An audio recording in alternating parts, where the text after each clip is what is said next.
It was just a quick store run. 15 minutes and I'd be home texting my mom. But someone didn't see me as a citizen. They saw a target. That bullet didn't just hit me. It shattered justice itself. It was 11:47 p.m. Tyrone Bell, a 28-year-old black man, walked out of the corner store with 2 bags in hand and earbuds in his ears. He was well known in the neighborhood, a quiet, hard-working guy. Earlier that night, he'd told his mom, "I'll see you for breakfast." But that morning would never come. From the corner, a police cruiser sped into view. No lights, no sirens. Behind the wheel was white police officer Jack Collins. Without issuing a warning, Collins jumped out and reached for his weapon. "Hey, don't move!" he shouted. Tyrone dropped the bags and raised his hands. "What's going on?" "I didn't do anything." But his words never got to finish their journey. Gunfire tore through the night. Tyrone collapsed, shot in the back. Emergency help was called, but it was too late. Over the police radio came this chilling report. Suspect reached for his waist as he fled. Possible weapon. Minutes later, witnesses gathered. A voice cried out, "This is a lie! He never flee! You are a liar and a traitor!" His hands were up. He didn't have a gun. But none of this made it into the official report. There is no video footage. The officer's body camera malfunctioned. Everything happened just as the police wanted. And so Tyrone Bell's life ended with a bitter truth carved into the sidewalk on the street where he was waiting to walk home. Being black is seen as a threat. The next morning, headlines were quiet. The incident was described as an officer confronting a suspicious individual. But Tyrone's family refused to be silent, especially his mother, who took her grief to social media and ignited a wave of questions. The case was taken on by renowned civil rights attorney Gloria Banks. She was seasoned, relentless, and unafraid of the fight. Her first step was to track down eyewitnesses. One detail stood out. There was a guy, Marcus Lane. He filmed everything. He was there before the cops even showed up. Marcus, a 32-year-old schoolteacher, had been walking his dog in the park. He had captured the entire incident on his phone, second by second. But just one day before the trial, Marcus vanished. Banks called over and over. No answer. She went to his apartment, door ajar, place torn apart. Signs of a struggle, but no Marcus. Then, a call came from a blocked number. A shaky voice. "This is Marcus. Help me. The police want to silence me. They don't know where I am. Not yet." Banks felt her pulse surge. This was no longer just a legal battle. This was a fight to save a life. Marcus held the truth, and the system was terrified of it. Getting him to court didn't just mean justice for Tyrone. It meant tearing down the wall of silence built around a corrupt system. Because sometimes, what a witness knows is more powerful than the lies they're up against. 9 a.m. The courtroom is packed. Outside, protesters are chanting slogans and waving banners reading, "Justice for Tyrone." Inside, cameras are flashing non-stop.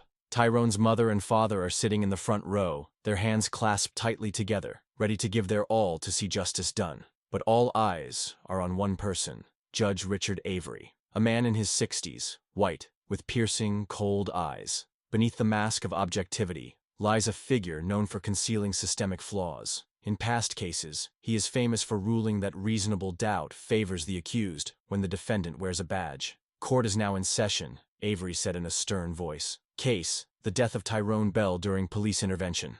The prosecutor approaches the bench, holding a thick file. "Ladies and gentlemen of the jury, we have a clear case. The deceased Tyrone Bell acted suspiciously, reaching for his waistband as he fled. Officer Jack Collins believed he was threatened and acted in self-defense. Anyone else in that situation would have done the same." Defense attorney Gloria Banks stood up calmly. This version of events directly contradicts the testimony of every eyewitness that night. Coincidentally, the officer's body camera was malfunctioning. Strange, isn't it? It's like the police department is hiding something, don't you think? Judge Avery takes off his glasses and looks at him. "Ms. Banks, this is a court of law, not a forum for speculation. Unless you have hard evidence, leave your theories at the door." Tension begins to build in the room. Banks lowers his voice but does not lose his resolve. "We have a witness, Your Honor. Someone who videotaped every second of that night." A bailiff stands and addresses the court. "Witness Marcus Lane has not yet arrived." A wave of murmurs spreads. Banks squeezes his shoulders, but his face remains defiant. Judge Avery grins slightly. "It seems your case is not as strong as you think, Ms. Banks." But Banks steps forward, her voice now resolute and bold. "Our witness is on his way, Your Honor. And when she arrives, she will not only testify, she will bury years of lies right here in your courtroom, and you will all witness it." Avery squints, watching him closely. Everyone is now waiting for one man, Marcus Lane. Meanwhile, outside, a black van drives through city traffic. Inside sits a shaken but determined witness. Marcus Lane is breathing heavily. His hands are shaking, but he grips the case file tightly. Because inside that case file is not just a video, but the silenced voice of a people demanding to be heard. Hours had passed inside the courtroom. Tension was thick, every breath caught in the wait for Marcus Lane's arrival. Tyrone's mother had her head buried in her hands, silently praying. Judge Avery tapped his pen impatiently against the desk, each sound echoing in the silence. And then, the back door creaked open. A murmur spread across the room. Slowly, Marcus Lane entered, 26 years old, visibly exhausted but walking tall. Dark circles under his eyes, a cut on his forehead, and a tight grip on a small USB drive, clutched even tighter than his bag. Judge Avery furrowed his brows, his lips twitching ever so slightly. "And who is this?" he asked coldly. Attorney Banks stood. "Your Honor, this is our witness, Marcus Lane. He was at the scene of the incident, and he came with the footage." Marcus took the oath. He stepped up to the stand, took a deep breath, and spoke. I was there across the street before the shooting. When the police car arrived, Tyrone froze. He didn't run. He raised his hands and clearly shouted, "I didn't do anything." Gasps filled the courtroom. Marcus continued. "The officer didn't warn him. He just fired. And then he came up to me, told me to delete the video, said, 'You'll disappear too.'" Judge Avery's face turned pale, but Banks didn't flinch.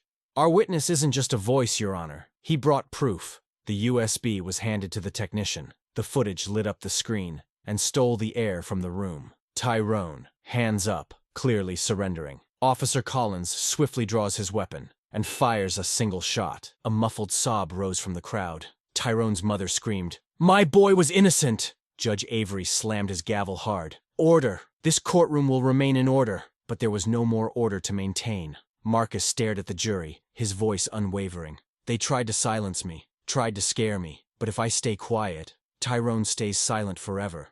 I came here to be his voice." Banks stepped forward. "You may have built a wall of lies around justice, but today, a single truth shattered it."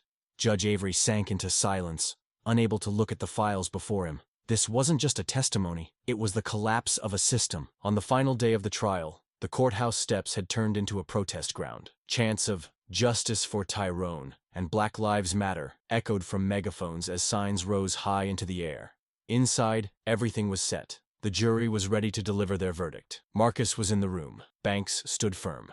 But all eyes were on one man, Judge Avery. The tense silence was broken by the foreperson of the jury. "Our decision has been made unanimously. Officer Jack Collins is found guilty of second-degree murder." The courtroom froze for a moment. Then, Tyrone's mother stood up sobbing. Attorney Banks closed her eyes gently. Her lips whispered an unspoken, "Thank you." But the verdict didn't end there. "In addition," the jury foreperson continued, "we request a separate investigation regarding the attempted silencing of witness Marcus Lane. Charges include obstruction of justice, threats, and abuse of authority." The words echoed through the courtroom. For the first time, a police officer wasn't just being tried for pulling the trigger, but also for the lies that followed. Judge Avery straightened in his seat. He removed his glasses. His eyes showed neither regret nor anger, just exhaustion. "This court hereby confirms the removal of Officer Jack Collins from duty and orders his sentencing. Furthermore, an independent investigation into the Metropolitan Police Department will be initiated." The room erupted in applause. This wasn't just a punishment. Outside, the crowd had grown. Voices joined together in chants and songs of resistance. Reporters swarmed around Banks. But she stepped forward and took the mic. "Tyrone Bell couldn't be here today, but we became his voice. If Marcus had been silenced, justice might have never walked through these doors again. This victory isn't just for a case. It's the sound of silence breaking." Marcus took the microphone next, his eyes locked directly onto the cameras. "They tried to silence me, but remember, justice grows when you refuse to be afraid." The final shot, Tyrone's mother standing on the courthouse steps, raising her son's photograph to the sky. "Every witness they try to silence becomes the voice of justice."